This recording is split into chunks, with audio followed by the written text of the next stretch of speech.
Welcome to Shareholder Primacy from Free Float Media, a podcast about activist investing, securities law, and all the ways the financial and legal worlds intersect and collide in real life. Ann and I are back. Ann, of course, is a law professor at the University of Colorado who teaches and researches securities and business law. She holds up the legal end of this podcast enterprise. And that's Mike Levin, an activist investor who lives and works in Chicago. He covers the financial side of our podcast. Yes, I do. Go ahead. And I will be the person who once again advertises that we have an email address, shareholderprimacy@freefloat.llc. So if you have questions or something you'd like us to talk about, send us an email, shareholderprimacy@freefloat.llc. Perfect. All right. So today we're going to talk about, and Ann, you're going to have to help me with the phrase, the constitutive documents in the context of a really interesting or bizarre situation having to do with Duke Energy. These, of course, are the bylaws and certificates of incorporation and amendments thereof. And we will start with this curious situation, as I said, involving Duke Energy, and it has to do with majority voting in when shareholders vote on stuff. So a really interesting thing happened this year at Duke, and we kind of highlight it. So it really kind of illustrates, the frustrations that activists like me kind of encounter in some of the most routine stuff, and importantly, what companies kind of do or say they do or look like they're doing and don't really do to support or really to try to oppose shareholders. So, and I know you saw this a little bit, but let's, if I may, I'm going to kind of go over a little bit of the please. kind of facts on the ground. So what caught our eye was that earlier this year at their AGM, Duke Energy, huge utility, recommended shareholders vote in favor of a precatory proposal, which doesn't usually happen. And the precatory proposal was from, of all people, John Chevedden, our favorite, most prolific ESG, really G governance proposer. He's not there's also John, there's Mick Ritchie, who also as well. Right. So, yeah. Yes, exactly. But John's up there. And his proposal was a very general one, and it's one he's submitted in many, many places, and also at Duke Energy before, as we'll see. And it was a very general one that said, we just urge the company to adopt a majority vote standard anytime shareholders vote on stuff. All right? Okay. So go ahead. Well, what was the standard? What is the standard at Duke if you don't have that? If you don't have it, they have an onerous, I would describe it as an onerous supermajority requirement in place today. Okay. So and that's in the charter. Yes, it's in the charter. And that's where I'm going to need to pick your legal brain shortly.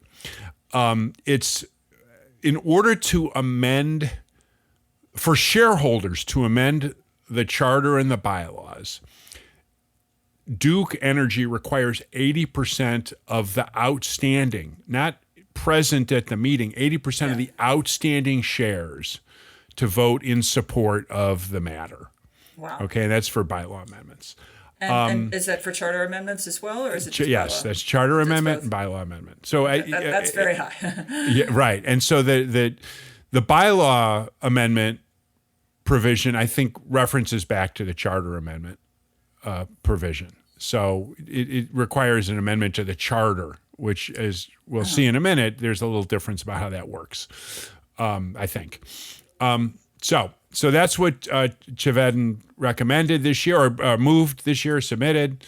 As a precatory proposal. As a precatory proposal, just, totally optional. This is the sense, this is kind of what shareholders kind of feel. And Duke said, this is a great idea. So they put it on the agenda, and it got like 96 or 97% support, in part because Duke said it's a great idea. So who's going to oppose it? John liked it, Duke board liked it, so cool. However, there's been a history here, okay? There have been no fewer than 7 such proposals at Duke since 2016. It is like they're recidivist. It's the the oldest continuing shareholder proposal it keeps being in governance. proposed to switch to majority as a precatory proposal. Well, it kind of goes back and forth. Okay. So here's a little bit of the history, which is what I just thought was like so weird. Okay.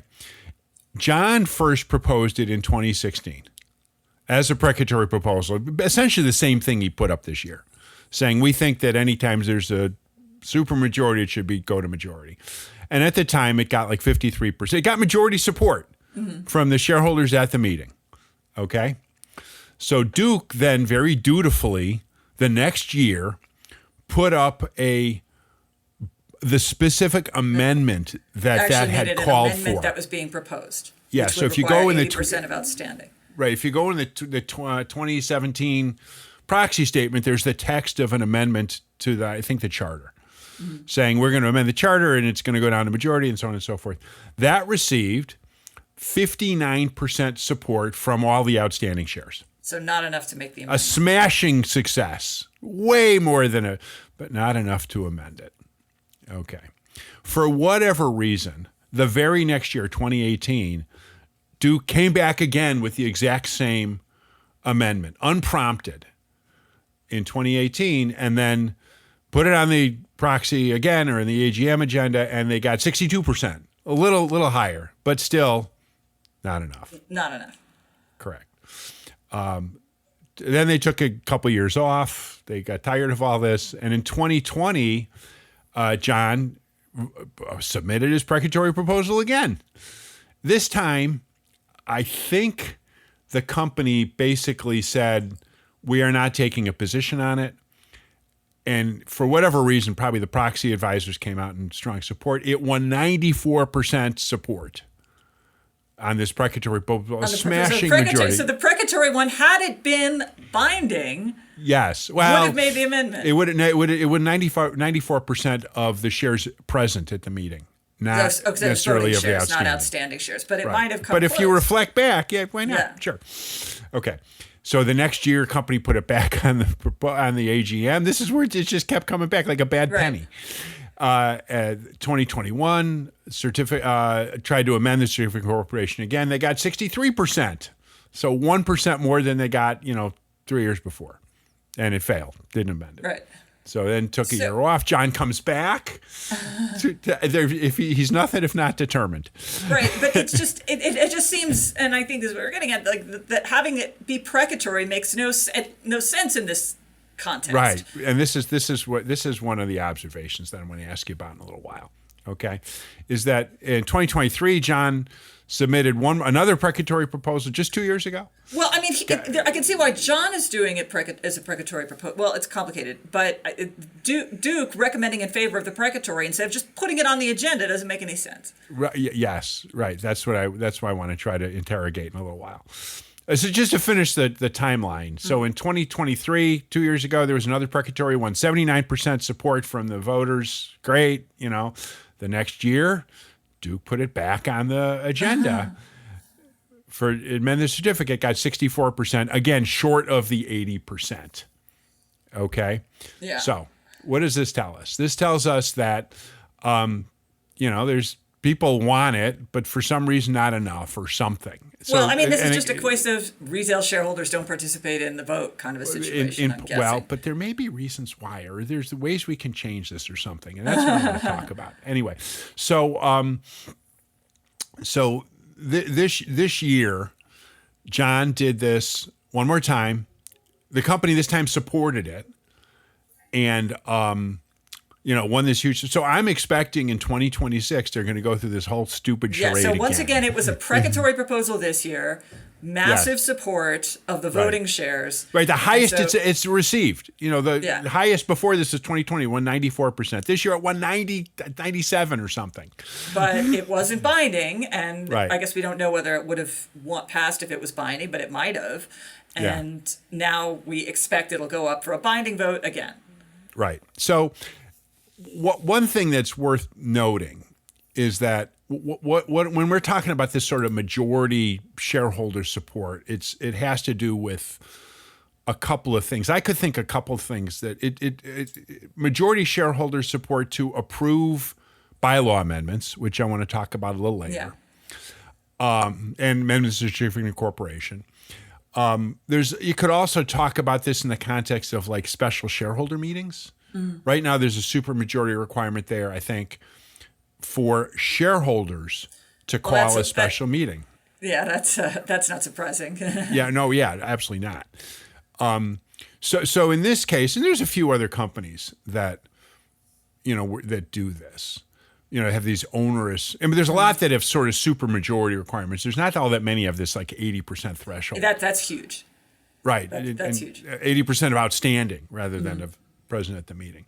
Is there anything else that you can sort of think of where the majority shareholder stuff would be sort of relevant? I thought special shareholder meetings and kind of bylaw amendments. Well, charter amendments, special, reincorporation to a new state. I don't know. Right. But importantly, these are removing a board stagger, changing. Oh, sure. Yeah. Okay, great. So these have to do when shareholders want to do this. Okay, when the board wants to amend the bylaws, it's just a majority of the board members. The board just can do that. Right, and then same thing with special shareholder meetings. The board can just call a meeting. Just call one, right. Exactly. So this is all when shareholders specifically, want to do that stuff. Okay, great. And importantly, this doesn't do with board, director elections. There's a whole different set of standards. Thing, yeah. Right. It's plurality. Those, there's companies that have majority vote standards like in in uncontested elections. Right. Where if you don't get a majority, it triggers this whole arcane and usually the member resigns and they don't accept the resignation, whatever. Right. It's a whole feudal process, usually, which we saw at Netflix in particular this year, where the long-standing director didn't win majority, tendered his resignation.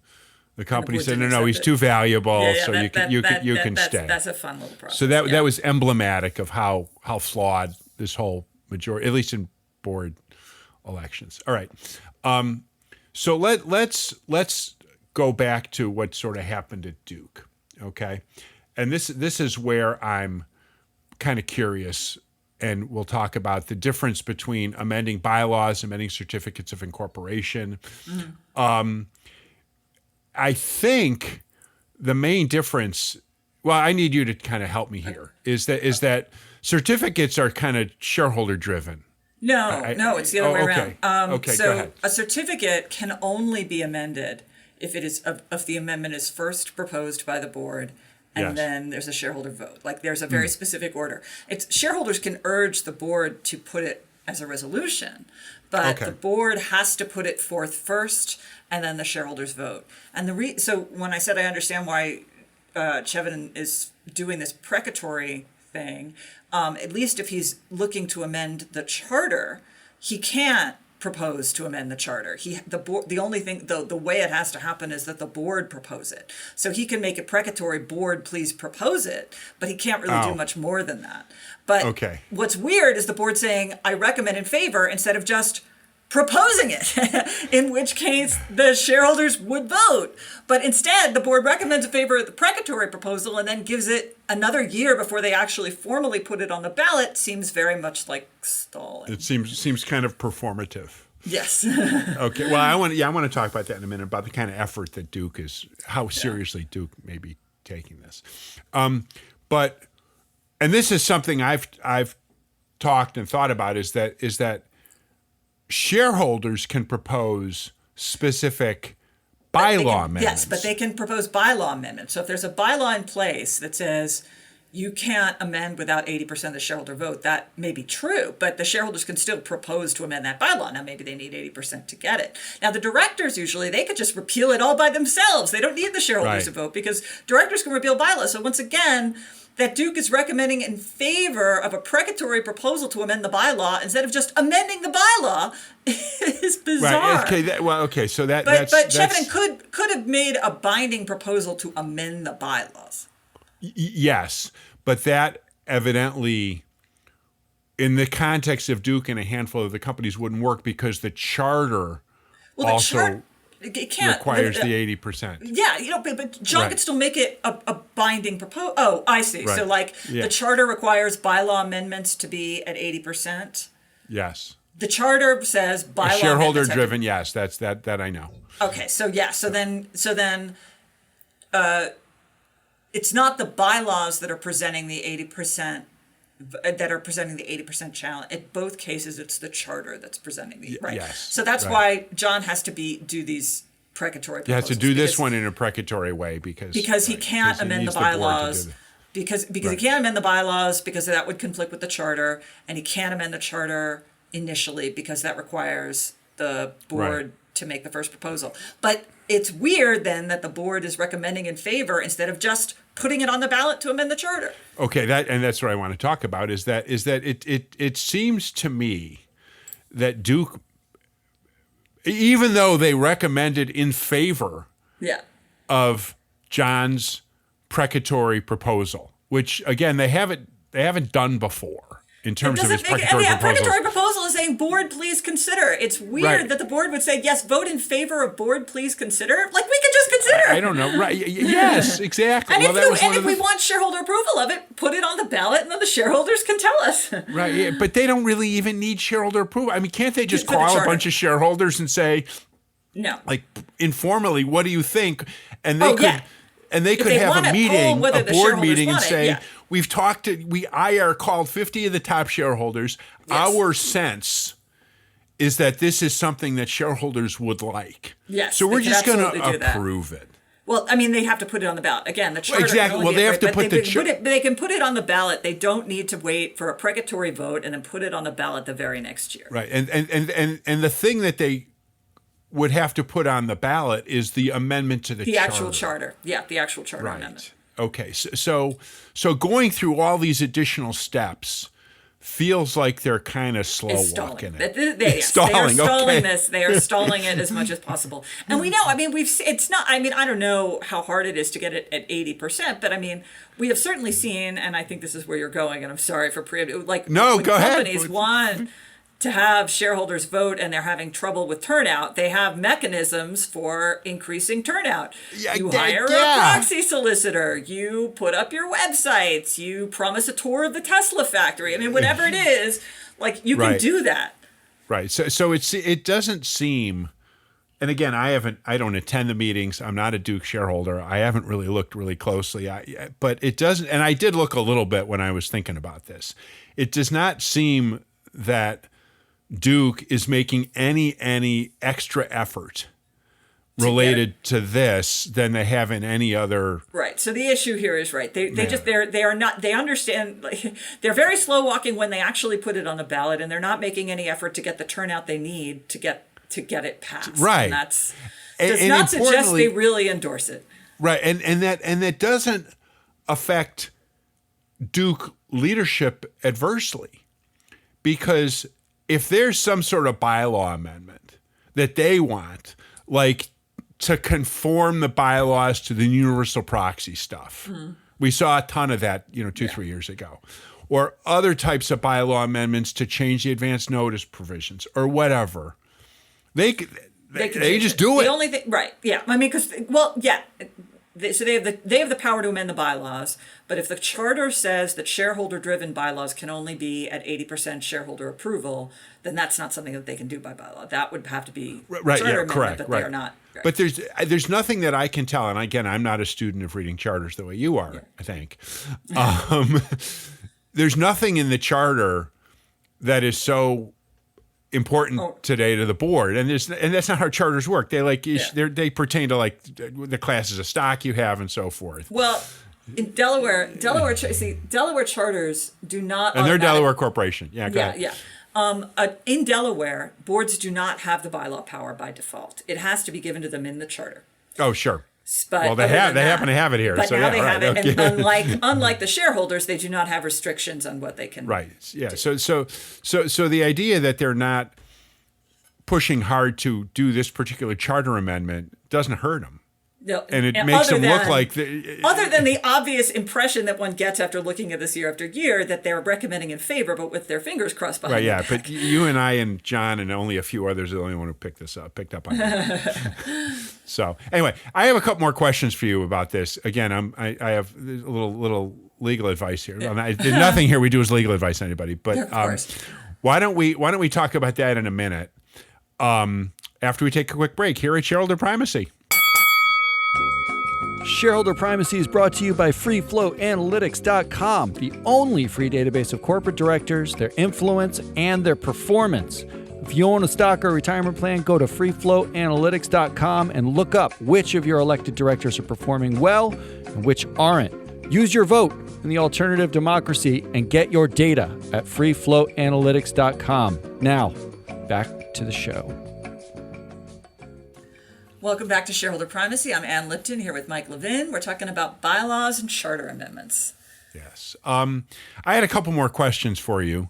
Okay. Based that this whole meditation about Duke kind of inspired, or at least some interesting ideas. And so we've kind of figured out that Duke is not behaving too seriously about this, no, or not wanting it to happen as much as maybe some others do, and that we've kind of looked at the difference between bylaws and charters and so forth, which is kind of interesting and useful to activists as we're trying to think about how to get change at companies. What's your sense about sort of the differences between, and I have a perspective here, but I'm curious what you think about differences between the precatory proposal process and actual binding bylaw amendments. Okay, what do you think? There are two reasons that you would make a real distinction. So first of all, there are certain kinds of things that simply can't be bylaws. Like a lot of the ESG stuff that people propose, a report on the diversity, or, we want you to report on diversity efforts, report on anti-diversity efforts, whatever all those kinds of, the shareholders can't control the board's management of the company. Very often to avoid tripping into controlling management of the company, it's precatory, because the view that has prevailed up till now is the shareholders are not usurping board power if all they're doing is saying, pretty please, we would like it if you did the thing. So very often precatory proposals are because it would literally violate state law, usually Delaware law, to make it a bylaw. But there's one other reason that I've seen things that you absolutely could do, like procedure things. Like this came up a lot with proxy access, when shareholders were going company by company to seek proxy access. Yes, and sometimes they proposed it at bylaw amendments, and sometimes they proposed it precatory. And the reason that the impression I had as for why they went with the precatory ones was because if you want to give shareholders proxy access, there are administrative stuff that's part of that, and then they have to submit by such and such date, and it has to be in such and such form. And 20 or more shareholders. It got to be 3%. But it's not even just it's not even the substantive standard. It's there's going to be procedural aspects with when it has to go on the ballot and what you have to. Anyway, and I got the impression that sometimes shareholders made it precatory, asking directors to adopt it, because they did not necessarily feel competent to draft the administrative aspects. Okay. And they didn't necessarily want the board to say, we oppose it because don't you know you have to submit by this date and not that date? So they could, in the drafting, they could kind of make an error that makes the whole thing moot. So I think that is why sometimes, they didn't always, but I think that's why sometimes for proxy access, they made it precatory. Got it. So, there's at least one of them. But so those are the reasons why you would choose precatory. Because I've been an advocate of bylaw amendments. This whole precatory proposal enterprise strikes me as, forgetting, whether or not the matter is something I agree with or not agree with. Just urging a board to do something when they could easily ignore it, or the cost of ignoring it is not going to be borne for 2 or 3 years when finally someone gets around to, voting against you as a director because you ignored my precatory proposal 2 years ago, seems to me to be not taking advantage. It's just But here's the thing: is you got to find stuff that you can amend in the bylaws, and you make a great point. But there are stuff. I mean, we're seeing it now. Like, it's going to lose, but Tesla shareholders are proposing to repeal that bylaw that says you can only bring a derivative action if you have 3%. Right. They can do that, and they're trying. And we've seen separation of chair and CEOs done as a shareholder bylaw. Right. So there are things that are susceptible, and they're more obviously, for reasons you just outlined, they're more in the G part of the ESG proposal world. Yes. All right. E&S stuff, you can't. The reason you can't put it in the bylaws is because it compels the board to do stuff that just you can't do. That's that shareholders don't have the authority to command boards to do. All right. Then I have another two ways I want to go with this. So let's suppose the whole world says, "Oh, Mike, you're right. We're going to look for bylaw amendments." That's really smart. That's a really good way to start imposing our wishes or our will on a company and so forth. What's to prevent companies from going and just changing the bylaws the next day? Well, does that happen? I mean, it has happened, and it has happened, and it depends on the state of incorporation, as everything always does. So, yes. So actually, Bank of America shareholders passed a bylaw separating chair CEO. A couple of years later, Bank of America directors just got rid of it. So it wasn't the next day, but it was soon enough after. Soon enough, and it was the shareholders made such a stink about it that Bank of America finally agreed to have a shareholder vote on the repeal, but they didn't have to, and it was only because, and then it passed, by the way. The shareholders voted. But so in Delaware, there is not, again, directors only have the bylaw power if it's given to them in the charter. Presumably, you could put in the charter, directors can't repeal a shareholder enacted bylaw, but no one ever does. So as far as we know, directors' power to repeal shareholder enacted bylaws are relatively unconstrained, except for one little piece of Delaware law that says, if shareholders pass a numerical threshold for director voting, like it has to be 50%, and shareholders pass that in a bylaw, directors can't unilaterally repeal it. But other than that, there's nothing in Delaware law that stops directors who are given full bylaw power in the charter from appealing shareholder bylaws. But the MBCA, the Model Business Corporation Act, it by default says, and now I don't know how many states have adopted it exactly as drafted, but the Model Business Corporation Act says that shareholders have the power to put in the bylaw, directors can't touch this, and then it's binding if they put that in the bylaw. Oh, so that's in the model. That's in the model.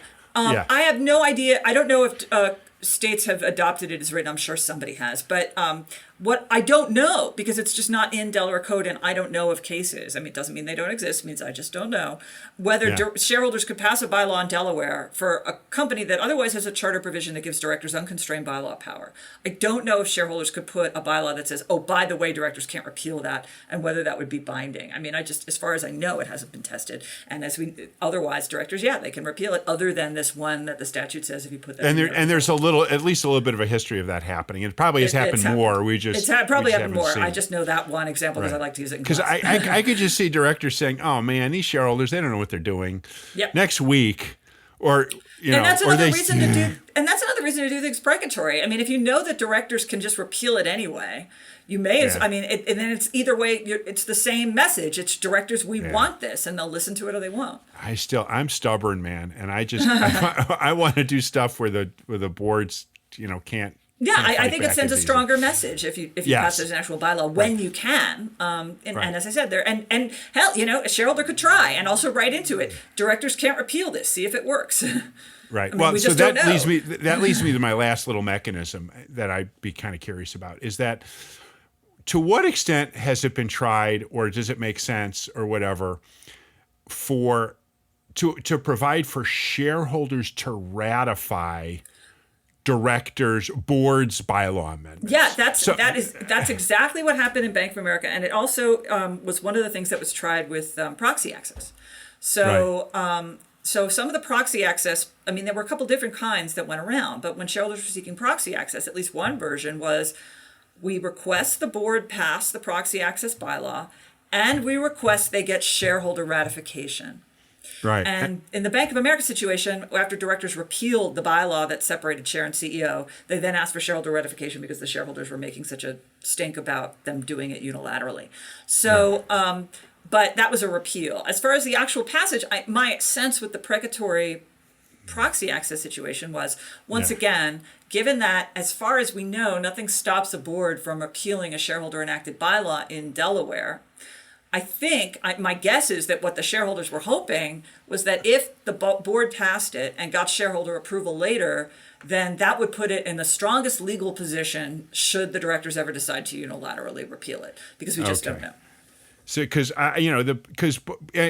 here's the thing: is that my sense is that the reason boards are allowed to amend bylaws is for routine stuff, or for to conform to some sort of new reg or whatever. But that the general idea would be anything significant should, I guess, be subject to shareholder approval. You can always put that in the charter, and directors are the ones who draft that initial charter when it goes public, and like even model business. So like, as I said, Delaware does not give board a bylaw power initially. It has to be in the charter. Presumably, you could limit it however you wanted. Model Business Corporation Act, just by contrast, directors have the power to pass bylaws by default in the charter, but you can change it in the charter. I mean, so it's really, if you want to have directors only have bylaw power that is essentially technical in nature or responding to new legal developments, you could do that. Okay. Oh, that's interesting, because that's something that I've thought about, noodled through. How about some sort of a bylaw amendment that requires shareholder ratification of board initiated bylaw amendments, and then we get to a very meta situation where then the board repeals that. Well, if you put that in the charter, that the board can pass bylaws, but at the next, like, let's say it's an emergency situation, so then you would say the board can pass bylaws, but at the next shareholder meeting they have to get it ratified or it goes away, something like that. Yeah. All right. Cool.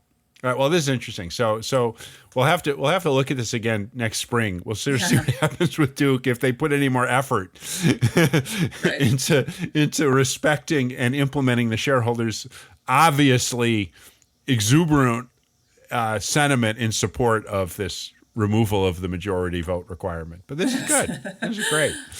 All right, cool. Let's wrap that up here, and we can figure out more subjects to talk about sometime soon. So we will return to this later once Duke has that vote. So this is Shareholder Primacy, hosted by Ann Lipton and me, Mike Levin. I'm an independent activist investor and advisor to investors about their activist situations. Ann is professor of law, and Lawrence W. Demuth, chair of business law at the University of Colorado Law School. You can find me, Mike, at theactivistinvestor.com. You can find Ann at law.colorado.edu. Our podcast is produced and distributed by Free Float Media.